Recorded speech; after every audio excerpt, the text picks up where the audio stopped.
Party എന്ന നിലയിൽ Congress party മുന്നോട്ടെടുത്ത ഭവന നിർമ്മാണത്തിന് വേണ്ടി ഞങ്ങൾക്ക് ആകെ ലഭിച്ചിട്ടുള്ളത് അക്കൌണ്ട് വഴി. ആ അക്കൌണ്ടിൽ ആകെ ലഭിച്ചത് 5,38,21,632 കോടി രൂപയാണ്. ആദ്യഘട്ടത്തിൽ 3 ഏക്കർ 24.5 സെന്റ് ഭൂമി 3,68,36,388 രൂപ ചെലവിൽ ആ സ്ഥലം വാങ്ങി. അതിൽ യൂത്ത് കോൺഗ്രസിന് 1,05,00,000 രൂപ യൂത്ത് കോൺഗ്രസ് പിരിക്കുകയും അവരത് KPCCക്ക് നൽകുകയും ചെയ്തു. രണ്ടാം ഘട്ട ഭൂമി ഏറ്റെടുക്കുന്നതിന് അത് 2 ഏക്കർ 18 സെന്റ് ഭൂമിയാണ്. അതിന് 2,50,30,272 രൂപ കൊടുത്തു. ഈ കൊടുത്ത സംഖ്യ കിട്ടിയത് കഴിച്ച് ഇതിനായിട്ട് കോൺഗ്രസ് പാർട്ടിയും യൂത്ത് കോൺഗ്രസും പിരിച്ചത് തികയാതെ വന്നപ്പോൾ KPCCയുടെ തനത് ഫണ്ടിൽ നിന്ന് 97,51,212 രൂപ അധികമായിട്ട് ചെലവ് ചെയ്തിട്ടുണ്ട്. കോൺഗ്രസിന്റെ വയനാട് ഭവന നിർമ്മാണ ഫണ്ടിന്റെ പേരിൽ ഞങ്ങളെ മുഖ്യമന്ത്രി ഉൾപ്പെടെയുള്ള ആളുകൾ അടിസ്ഥാനരഹിതമായ ആക്ഷേപം ഉന്നയിച്ച് ഞങ്ങൾക്കെതിരായിട്ട് പ്രചരണം നടത്താൻ വേണ്ടി പരിശ്രമിക്കുന്നത്. ഞങ്ങൾ ഈ കാര്യത്തിൽ മുഖ്യമന്ത്രിയായിട്ടൊരു സംവാദത്തിന് തയ്യാറാണെന്ന് പലവട്ടം പറഞ്ഞു. മുഖ്യമന്ത്രി ആ സംവാദത്തിൽ നിന്ന് ഒളിച്ചോടുകയാണ്. അപ്പൊ അതുകൊണ്ട് വയനാട് ദുരന്തത്തിൽ ഞങ്ങൾ ഗവൺമെന്റുമായിട്ട് ഏറ്റവും അധികം സഹകരിച്ച പ്രതിപക്ഷമാണ് കേരളത്തിലുള്ളത്.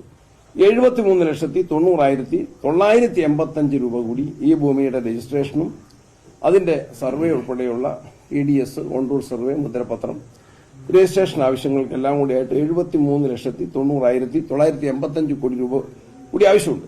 രൂപ കൂടി ആവശ്യമുണ്ട് രജിസ്ട്രേഷൻ. ഈ ഭൂമി ഇടപാടുകളെല്ലാം തന്നെ അക്കൌണ്ട് വഴിയാണ് കൊടുത്തിട്ടുള്ളത്. ഒന്നും ക്യാഷ് നേരിട്ട് നൽകിയിട്ടില്ല. എല്ലാം തെളിവുള്ള സംഗതികളാണ്. ഇതാണ് യാഥാർത്ഥ്യം. അപ്പോൾ ഒരു സംശയത്തിന്റെ പുകമറയുണ്ടാക്കാൻ അവിടെ ഏറ്റവും സജീവമായിട്ട് പ്രവർത്തിച്ച ടി സിദ്ദിഖിന്റെ ഓഫീസിലേക്കാണ് മാർച്ച് നടത്തിയത്. പ്രിയങ്കാ ഗാന്ധിയുടെ ഓഫീസിലേക്കാണ് മാർച്ച് നടത്തിയത്. ഞങ്ങള് വീട് നിർമ്മിക്കുന്നതിന് വേണ്ടി വാങ്ങിയ സ്ഥലത്താണ് അവര് കയ്യേറി വീട് സ്ഥാപിക്കാൻ തുടങ്ങിയത്. ഗവൺമെന്റ് പദ്ധതികൾ എന്താ? ഇങ്ങനെയാണോ ഒരു രാഷ്ട്രീയ നേതൃത്വം നിലപാട് സ്വീകരിക്കേണ്ടത്? ആർക്കും പരിശോധിക്കാവുന്നതാണ് എന്റെ കണക്കുകൾ, അക്കൌണ്ടും എന്റെ രേഖയും. ഇനിയും ഞങ്ങൾ പൈസ അത് സമാഹരിക്കും. AICCയും അത് രാഹുൽജിയും പ്രിയങ്കാജിയും ഉൾപ്പെടെയുള്ള അവരുടെ നിയോജകമണ്ഡലത്തിലെ ഒരു സംഭവം ആയതുകൊണ്ടും KPCC ഏറ്റെടുത്ത ഒരു സംഭവം ആയതുകൊണ്ടും ഞങ്ങൾ അതിന് ഇനിയും പണം, പാർട്ടിയുടെ പണം കണ്ടെത്തിക്കൊണ്ട് വീട് നിർമ്മിക്കും. വീട് നിർമ്മിക്കാൻ വേണ്ടിയിട്ടുള്ള പണം ഇപ്പോൾ നിലവിൽ കയ്യിലില്ല. ഞങ്ങൾ പണം, പാർട്ടിക്ക് പണമുണ്ട്, ആ പണം ഉപയോഗപ്പെടുത്തും. ഇപ്പൊ തന്നെ അത് മനസ്സിലാക്കിയല്ലോ. ഇപ്പൊ തന്നെ പിരിച്ച പൈസയിൽ കൂടുതൽ ഞങ്ങൾ ചെലവഴിച്ചിട്ടുണ്ട്. ഫണ്ട് കളക്ഷൻ ഇല്ല. ഇനി ഫണ്ട് കളക്ഷൻ ഇല്ല.